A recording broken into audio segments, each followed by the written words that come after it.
Inclúyete, inclúyete. Bienvenidos a un nuevo capítulo de Inclúyete Podcast. Hoy queremos hablar de algo que muchas veces pasa desapercibido. Porque cuando hablamos de inclusión solemos pensar solamente en el trabajo, en las oportunidades o la discapacidad. Pero pocas veces nos preguntamos, ¿el mundo realmente está diseñado para todos? Hoy tengo a tres chicas, las tres pa, decíamos afuera del micrófono, son las pa. ¿Por qué? Porque está Paula Vargas conmigo, está también Paulina Esser, que es directora de territorioinclusivo.org, y también está conmigo Paola Sobarzo, que es encargada de proyectos, ¿cierto? Sí. Las vamos a conocer y vamos a conocer también esta hermosa actividad que hacen en territorioinclusivo.org. Paula, bienvenida, ¿cómo estás tú? Muy bien, muy contenta de estar de nuevo participando en este nuevo capítulo. Perfecto. Muy feliz. Paulina Esser, bienvenida. ¿Cómo Gracias. estás tú? Bien, muy bien. Qué bueno. Encantada aquí de estar con ustedes. Feliz de tenerlas a ustedes. Paula Sobarzo, bienvenida. Muchas gracias. Paola. Es que Paula. Perdón, Paola. Ya, Paola Sobarzo, bienvenida. Muchas gracias. Gracias por la invitación, poder participar en estos espacios de conversación. Abren ideas, entonces la idea es que nos conozcamos, conversemos y podamos hacer ese aporte que necesitamos, ¿cierto? De lo que significa la inclusión real. Vamos entonces con algunas preguntas que le tengo para ustedes, pero me voy a sacar la chaqueta porque nos dio calor aquí. Sí, o aquí no? está El rico, calor humano. Sí, mira, ahí estamos entonces. Paulina, en Territorio Inclusivo ustedes dicen algo muy potente que pude leer. Dice, no existe verdadera sostenibilidad sin inclusión. ¿Cómo nace esta mirada? Mira, nace como desde la misma experiencia en terreno, ¿no? Como desde mi formación, yo vengo como trabajando temas de espacio público, como arquitecto paisajista, y de ahí evidenciando un montón de brechas y un montón de situaciones que se enfrentan en el espacio público muchas personas a diario, no solo las personas con discapacidad, sino que los adultos mayores, las mamás que a veces andamos en coche y que nos cuesta un poco la rutina, y que no hay sombra, un montón de situaciones que a través del terreno, digamos, del trabajo en terreno se evidencian, ¿ya? Entonces, por eso creemos que cuando uno habla de sostenibilidad, si el espacio no está creado, diseñado para todos, están excluyendo y están dejando fuera un montón de personas. Entonces, deja de ser sostenible. La ciudad deja de ser amigable, deja de ser empática, entonces está excluyendo y no está cumpliendo el objetivo, ¿no? De estas ciudades amigables, de lo que señala el ODS 11, ¿no? Que también que la ciudad tiene que ser amigable, que contemplen a todos y que no excluyan, y sí ocurre. Entonces de ahí como nuestra visión de que es importante la inclusión para hablar de sostenibilidad, sobre todo cuando hablamos del territorio y de nuestros espacios. Paola, explícanos a nosotros y también a los auditores, ¿qué es territorioinclusivo.org? Territorio Inclusivo es una fundación que nace pensando en crecimiento, en la sostenibilidad y pensando en que la base de todo es la inclusión. Nosotros consideramos que para que la inclusión sea real tiene que ser sostenible, tiene que crecer, tiene que mantenerse en el tiempo, y eso involucra varios puntos. Desde las personas, el trabajo, los sistemas públicos, porque si nos ponemos a pensar, la inclusión nace desde la exclusión. Claro. No existiría la inclusión si no tenemos hubiera espacio exclusión. de exclusión. Lo Entonces, tomaríamos como normal. exacto, no lo veríamos. Entonces, parte de nuestra visión tiene que ver con que descubrir, como decía Paulina, estos espacios, tanto espacios públicos como los privados, ¿cierto?, que tengan la posibilidad de modificarse, de hacer adecuaciones para que podamos avanzar en cuanto a la inclusión y a la sostenibilidad. Paula, ¿qué opinas de las chicas? Me ¿Tú habías encanta. escuchado antes de esta organización? No, fue gracias a Eleonor, a nuestra voluntaria francesa, que tenía como misión empezar a buscar alianzas estratégicas que nos pudieran ayudar en nuestra tarea. Y en eso, principalmente con el tema del paisajismo y el cuidado de las áreas verdes de la hortiterapia. Y en eso la Leo, que empezó a conectar y que es una tremenda profesional, llegó con Fundación Territorio Inclusivo, Claro, acá. por la alianza que tenemos con la Universidad Central. Con la Universidad Central. De ahí viene, y que la Universidad Central nos va a comenzar a mandar también alumnos en práctica. Entonces empiezan a surgir una serie de actividades, alianzas que nos permiten seguir adelante con la misión. Y cada día mejor. Muchas veces pensamos la discapacidad desde la persona, ¿cierto? pero ustedes hablan mucho de cómo el territorio también puede excluir, como lo que hablabas tú. ¿Qué puedes decirnos de eso? Claro, el territorio bien, como decíamos, cuando uno está habitando el espacio público, ¿no? Uno dice, esta vereda no es accesible, esta rampa está hecha pero está súper mal diseñada, pero también hay otras barreras que son un poco invisibles, Sí. pero que igual, por ejemplo, les hablaba de la sombra, de la temperatura, el calor, el tema del cambio climático, cómo afecta también en las ciudades y cómo también agudiza muchas brechas que existen para personas con discapacidad o las mujeres cuidadoras que tienen que hacerse cargo de una persona con discapacidad.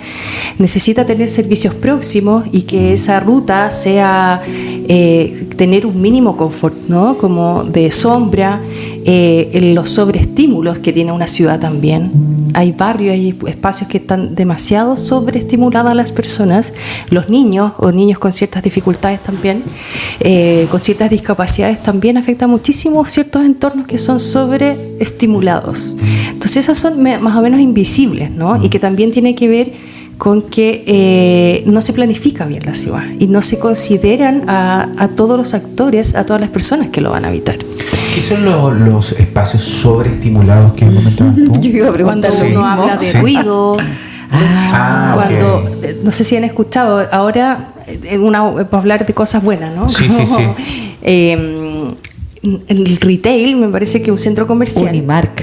¿Sí? Sí, Unimark, somos sí, clientes ¿verdad? de Unimark, entonces. ¿qué pasa? Sí, que ellos tenían como un cierto protocolo respecto al tema de la sobreestimulación, Sí. respecto al ruido en sus supermercados, en ciertos horarios, en ciertos momentos, van a ser más... Ya son. Tienen más ciertos bajos. horarios Sí. donde las personas con TEA Sí. pueden ir a comprar y sentirse Más a tranquilos, gusto. relajados, a gusto, porque se apaga la música, no hay ruido, porque a ellos les provoca Ansiedad. Sí, sí. Bonito, sí, como generar- Oye, y esa es una tremenda oportunidad para las personas. Tengo una experiencia súper bonita el año pasado, en septiembre, en Concepción, en Hualqui, que es una localidad rural, había un desfile. Te comentaba que mi hermano es director de orquesta, entonces estaba con su orquesta en el desfile. Y de repente anuncian por micrófono, por favor, ahora después de que pase este grupo de personas, nos mantenemos en silencio, sin aplausos, porque va a pasar la comunidad de personas autistas de la comuna. Toda la gente en silencio, con un respeto increíble. Ellos pasaron, dieron la vuelta en la esquina y después siguió el ruido, cuando ellos ya se alejaron. Entonces ahí tú te das cuenta que en un lugar rural puede haber inclusión con el respeto necesario, partiendo de entender al otro. Si te afecta, yo puedo hacer algo, y es un tema de actitud. Yo decido bajar el ruido, bajar la intensidad, lo mismo con las luces y todo, para que las personas puedan participar del espacio, porque en el fondo la inclusión es eso, es participación. Cuando hablamos de integrar, decimos te invito a estar en mi espacio, pero si hablamos de inclusión real, es que tú puedas interactuar, puedas participar, tener opinión, ¿cierto? Y que te consideren para las decisiones que se tomen en un espacio común. Sí. Claro, es que también, siguiendo un poco lo que decía Paola, que muchas veces piensan, cuando hablamos de accesibilidad y de inclusión, piensan en la infraestructura, piensan en la rampa y piensan que es súper caro, y hay otras cosas que tienen que ver con la gestión, ¿no? De cómo implementamos protocolos, como lo que hizo el supermercado, como lo hicieron en Conce, en Hualqui. Entonces van relacionadas las cosas también. Tú puedes hacer modificaciones en la ciudad o en los espacios, pero también tiene que ver con la cultura inclusiva también, ¿no? De cómo gestionamos, digamos, ciertas acciones para que la inclusión sea real y que la accesibilidad sea un elemento transversal, no solo en la infraestructura. Cómo nos comunicamos, que sea accesible. en el comportamiento. Exacto. Claro, entonces van de la mano el tema como de la gestión. Ellos gestionaron perfecto en Hualqui como esa situación, ¿no? Y fueron súper inclusivos finalmente. Y lo hacían incluso en el Festival de Viña este año, por primera vez. Claro. No sé si te acuerdas, No. Rodrigo. Sí, cuando partía el festival, había un espacio en que pedían que la forma de aplaudir era moviendo las manos por respeto a las personas con TEA. Sí. Entonces, Me Y hay parece muchos súper. espacios que a veces no vemos que se hace inclusión. No sé si recuerdan, bueno, yo sé harto de normativas legales, siempre me dicen, ay, siempre hablas de las leyes, pero cuando partimos con las leyes de inclusión, el año 2010, fíjense que no sé si se dieron cuenta cuando empezaron a haber intérpretes de lengua de señas en los canales de televisión, en las noticias, fue por eso, porque hablábamos de accesibilidad y que accesibilidad en la comunicación también. Claro. Entonces, pensando en qué pasaba con las personas que no escuchan y ven tele, no Claro. todos los sordos leen los labios. Entonces ahí se implementó esto como normativa que se les dio un tiempo, un par de años para que pudieran hacer esta adecuación, y allí también estábamos haciendo inclusión. Pero a veces no lo pensamos porque la gente lo pasa como por alto, como que fuera Algo obvio, común. sí, Pero claro, claro. como decía Paula, en el Festival de Viña, ¿cierto? Ahí se da un espacio, se cuenta, se habla de por qué se hace y ahí se hace visible, que es en el fondo lo que nosotros apuntamos siempre, que tenemos que visibilizar estas exclusiones, la discapacidad, los adultos mayores, las mujeres cuidadoras, para que tengan estos espacios de participación. Es súper importante eso, de poder mostrar un poco lo que pasa con estas personas que en el fondo yo no les digo como que son personas con discapacidad, son parte de la sociedad nada más, y que merecen un espacio tal cual como lo merecemos todos en el fondo. Sí. ¿Ya? Ahora, me gustaría también poder ahondar en... Hoy muchas empresas hablan de inclusión laboral y sostenibilidad, pero ¿qué diferencia existe entre cumplir y realmente construir culturas inclusivas? Bueno, ahí hay dos cosas bien importantes. El cumplimiento tiene que ver con un cumplimiento legal. Hoy día las empresas con 100 o más trabajadores tienen la obligación de la reserva laboral del 1% de personas con discapacidad. Pero eso significa que también tenemos que considerar que cumplir una cuota es una cosa, pero cambiar la cultura es partir desde un análisis desde cero, desde cuando entrevistamos, desde cuando hacemos una inducción, desde cuando le contamos a la persona, sabes que este es tu espacio de trabajo, dime si necesitas algún ajuste para que puedas desarrollar tus actividades en igualdad de condiciones, que es la base de la inclusión, ¿cierto? Como recién decías, Rodrigo, ¿cierto? Todos somos lo mismo, todos tenemos las mismas capacidades, el tema está en que tenemos que el entorno, las organizaciones, la comunidad, la sociedad, es abrir este espacio para que la persona pueda desarrollarse en igualdad de condiciones como los demás. Entonces hoy día la empresa tiene que cumplir, pero tiene que partir también por un avance cultural. Y es ahí donde hay un trabajo que hacemos las fundaciones, las organizaciones que trabajamos, ¿cierto? Haciendo esta sensibilización, haciendo que desde la dirección, los altos directivos comprendan qué se necesita para que seamos inclusivos realmente, no solamente el cumplimiento de una cuota. Y ahí tenemos que permear que todos nuestros procesos, actividades, políticas internas tengan este enfoque en la inclusión. Sí, ahí complementar lo que dice Pau también, es que muchas veces cumplen la cuota así como ya lo contrato y listo, pero es cuestionarse que realmente las personas puedan crecer en la empresa, puedan tener opinión, puedan tener participación activa en los procesos, no solamente estar cumpliendo porque tiene que cumplir la cuota, cumplir, ¿no? ser parte de las organizaciones, porque muchas veces ha ocurrido que los contratan pero las personas no se sienten parte. Por un lado, por la cultura organizacional, Sí. desde temas desde el lenguaje inclusivo hasta estos que de verdad se sientan parte de algo, que tengan decisión, que piensen que pueden crecer en esa empresa, no que siempre van a estar en el cargo administrativo, que no van a poder crecer. Entonces eso yo creo que también es súper importante como que las empresas consideren. Y además del estigma que se genera de repente en las organizaciones cuando dicen hay que cumplir la ley de inclusión, piensan en aseo, personal de Sí, aseo, qué es mal, como cuando las sí. personas ciegas dicen masajista o call center. Sí. Oye, hay Súper abogados poco ciegos, calificado. hay abogados periodistas, hay ciegos que son terapeutas ocupacionales. Entonces, ¿por qué no las organizaciones se abren a pensar que no solamente labores de servicio, sino que también profesionales, hay técnicos y profesionales, y que ahí nos vamos un poco más atrás y pensamos, hablamos de inclusión. Para que una persona logre titularse, le cuesta a veces el doble de años de lo que dura la carrera.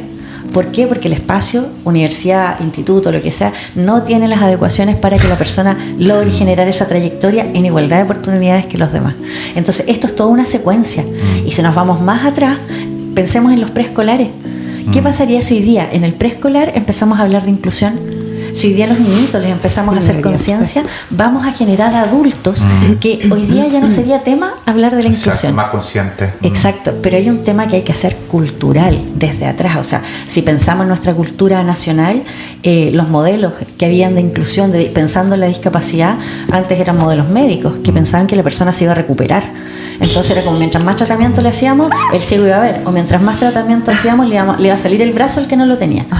Entonces ahí después hay que empezar. Claro que avanzamos a este modelo que usamos hoy, que es el biopsicosocial, que ahí involucra las acciones, las actividades, la participación, el entorno.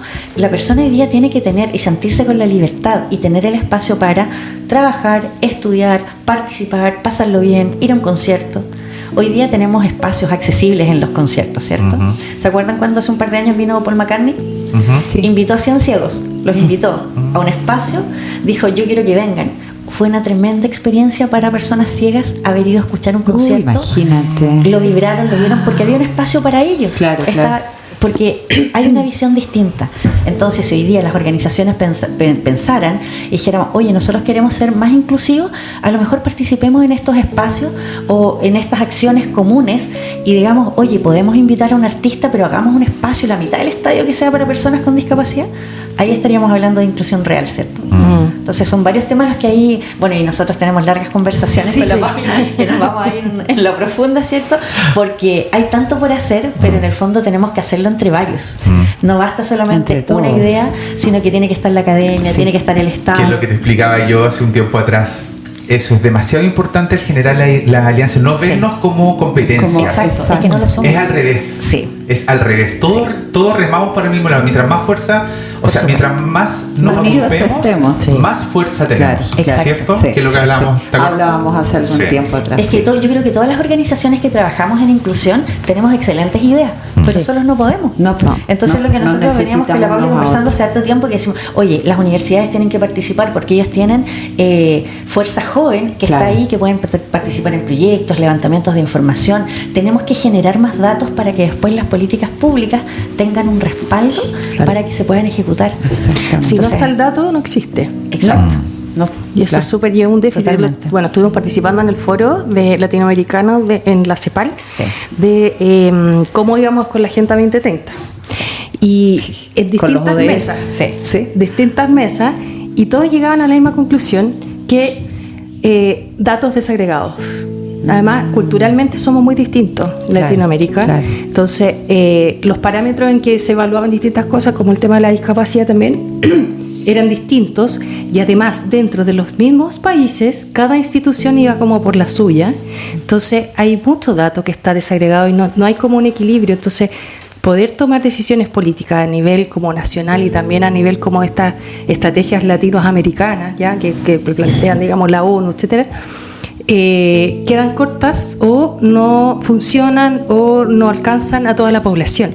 Entonces, quedan en el olvido también. Absolutamente, se pierden recursos, un montón de cosas. Entonces ahí también es clave las alianzas. Es como si cada uno trabaja por su cuenta, se pierden recursos, energía, recursos humanos, y hay que relacionarse, hay que conversar y ir para adelante, y como ya, si tú eres bueno en esto, dale, yo te ayudo, tú sigues en esto, etcétera. Entonces creo que vamos avanzando en eso. Y eso es súper positivo, y la experiencia de haber participado también en ese foro fue como, sí, mira, las conversaciones que teníamos con la Pau teníamos razón, ¿cachai? O sea, lo veíamos intuitivamente y efectivamente ocurre, y a nivel latinoamericano. Entonces en Chile hemos avanzado harto, pero a nivel de Latinoamérica falta mucho también. Entonces veían como ejemplo cosas que ocurren en Chile, pero uno ve que también nos están pasando, también podrían ser muy mejorables. De todas maneras. Muy mejorables en estas temáticas.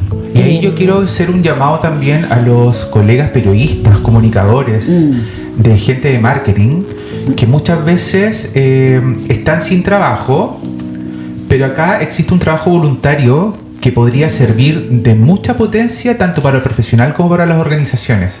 Esa información que tú decías que está desagregada, falta ordenarla. Y esa pega quizás la podría hacer perfectamente un periodista, un comunicador, un relacionador público que pueda aportar a esto, ¿sí o no? Sí. Entonces hacemos un llamado, yo hago un llamado como comunicador a los oyentes que están escuchando este podcast a que hay trabajo por hacer. Hay trabajo por hacer, ya sea voluntario, con una cuota mínima, ¿cierto? Para poder un poco colaborar desde las comunicaciones, y que tanta labor también podría ser a estas organizaciones. Chicas, tengo otra pregunta. En Incluyete creemos mucho en la autonomía, en el trabajo con propósito y la participación activa de las personas con discapacidad. ¿Cómo ven este tipo de iniciativas dentro del cambio cultural que Chile necesita?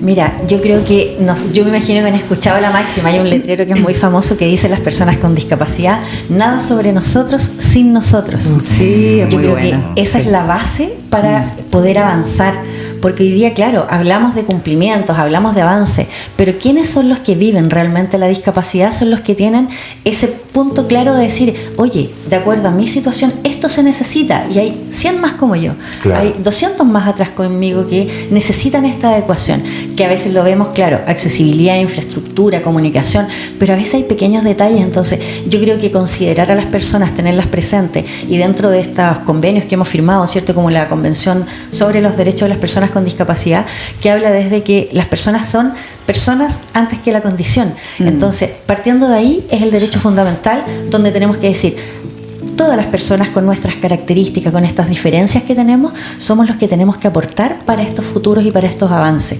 Hoy día las organizaciones que trabajan en distintos aspectos de la inclusión han avanzado un montón, ¿cierto? Pero todavía nos falta. Y lo que estábamos hablando recién, tenemos que unir estas fuerzas que tenemos individuales para lograr avances más significativos.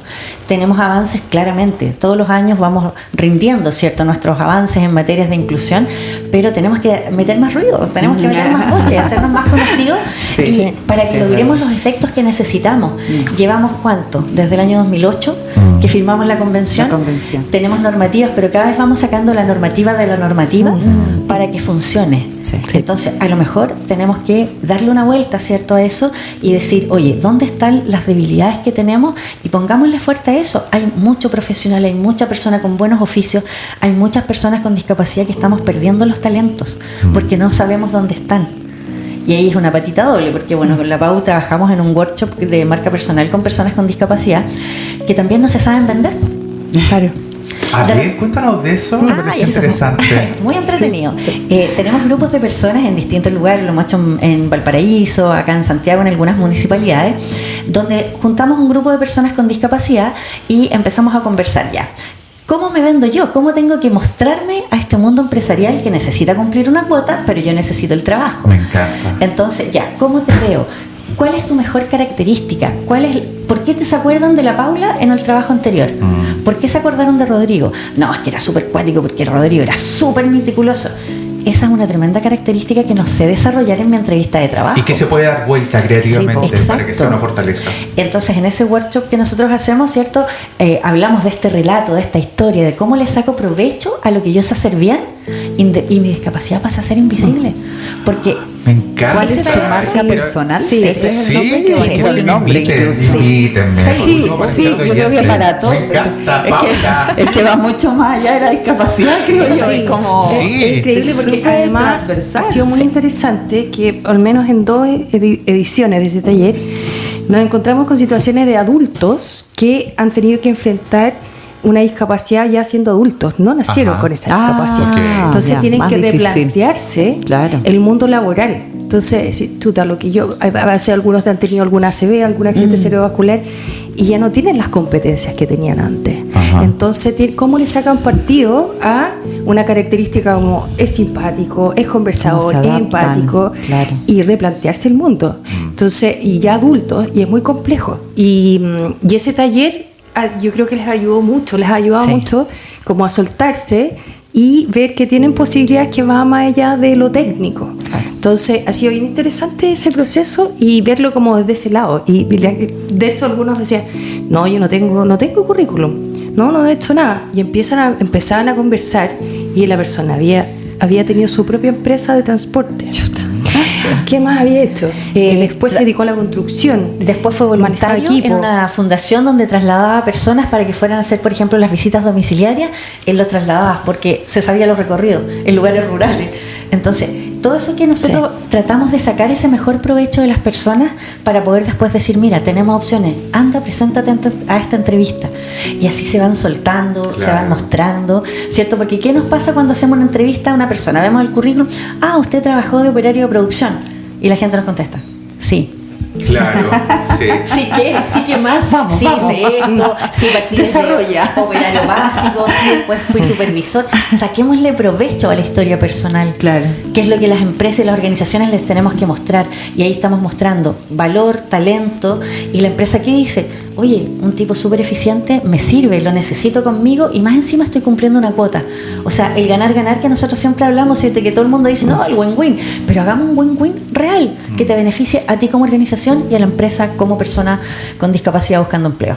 Me encantó. Sí, me encantó. Por eso cuando lo dijiste yo no lo he visto, así que le voy a poner más ojo para que me inviten la próxima oportunidad. Para inscribirme. Estamos conversando Obvio. con Paulina Esser y Paola Sobarzo de territorioinclusivo.org.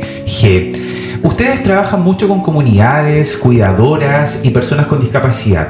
¿Qué creen que todavía no estamos entendiendo como sociedad sobre inclusión real? Yo creo que entender que no necesariamente depende solo del esfuerzo personal. Yo creo que podemos partir de ahí. No sé qué más nos puedes decir. Yo ahí tengo una opinión particular porque, bueno, mi tesis de magíster en este minuto tiene que ver con un vacío que hay desde hasta dónde cumple la labor de cuidados y protección que tiene que tener el Estado con cuando las personas salen, lo que hablábamos hace un rato con Paula. Después de los 26 años, una persona con discapacidad intelectual queda relegada a su casa, a no hacer nada más. Entonces, ¿cuál es la protección hoy día? ¿Qué nos falta? Yo creo que nos falta ver qué pasa en ese trayecto. Si hoy día la expectativa de vida está en los 84 años, ¿qué pasa desde los 26 en adelante? ¿Cómo afecta eso a esta cuidadora o cuidador que es responsable? ¿Cómo posterga su vida? ¿Qué elementos le podemos entregar o herramientas para que pueda hacer algo y seguir funcionando en la vida? Porque después se terminan las subvenciones, se terminan las ayudas, los subsidios. Entonces, ¿pero qué pasa? ¿Qué hacemos con esas personas? Hoy día los cuidadores y cuidadoras, si bien sacaron el año pasado, ¿cierto? Hay una normativa legal que les da una importancia, tiene que tener más sustancia, como dice uno en la educación, Sí. tiene que tener más carne, Más ¿cierto? carne. Hay que ponerle más carne porque no se trata solamente de identificar, tenemos que hacer algo concreto. Entonces yo creo que también ahí hay una parte que nos falta ver, ¿cierto? ¿Qué pasa en esas trayectorias? ¿Qué pasa con esas vidas? Y de ambas personas, ¿qué pasa una persona que está después de los 26 años, que está postrado, que no va a ser empleable?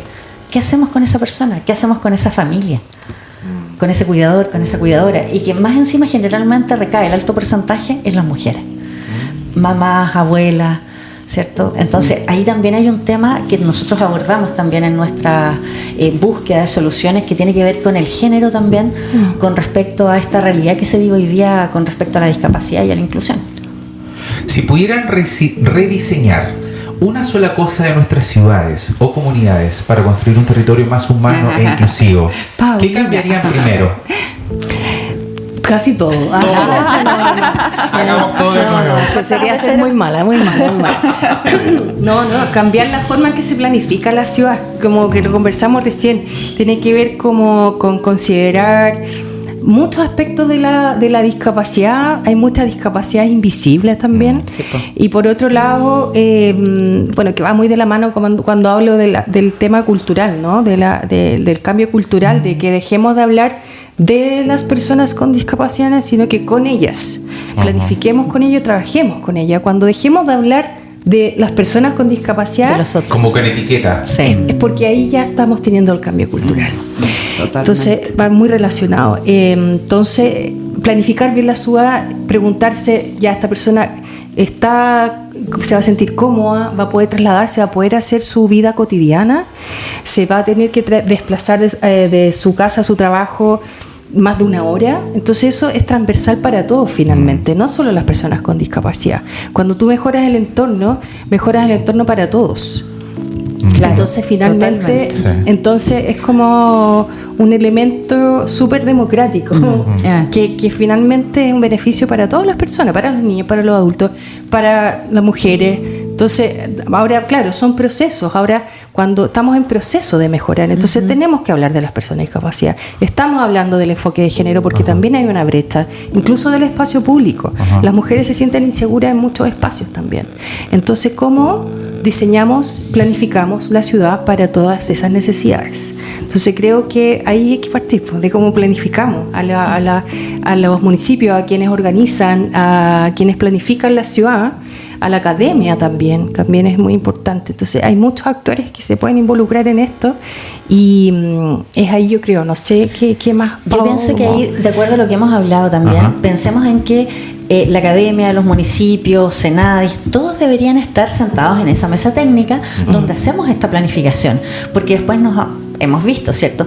Planifican algo y resulta que después uno dice, oye, pero no consideraron esto, es que no había nadie especialista en el tema presente en la mesa técnica. Entonces ahí es donde nosotros apuntamos a trabajar en conjunto, en buscar estas alianzas, planteamos un tema, busquemos quiénes tienen que estar presentes, el municipio, Senadis, la universidad, las distintas organizaciones, y todos somos especialistas en algo. Entonces el tema está en que aportemos todos eso. Tenemos algo que aportar. Por supuesto, y ahí vamos a sacar un buen resultado y una buena planificación y evidenciar. En el fondo es ver, planifiquemos algo bien hecho y veamos cómo resulta. Oye, y eso sirve de punto de partida para que distintos municipios, zonas más rurales, puedan empezar a pensar en que el presupuesto también tiene que ir orientado a ese mejoramiento. Cada vez más personas van a tener discapacidad, no por haber nacido, algunas por accidente y otras por enfermedades.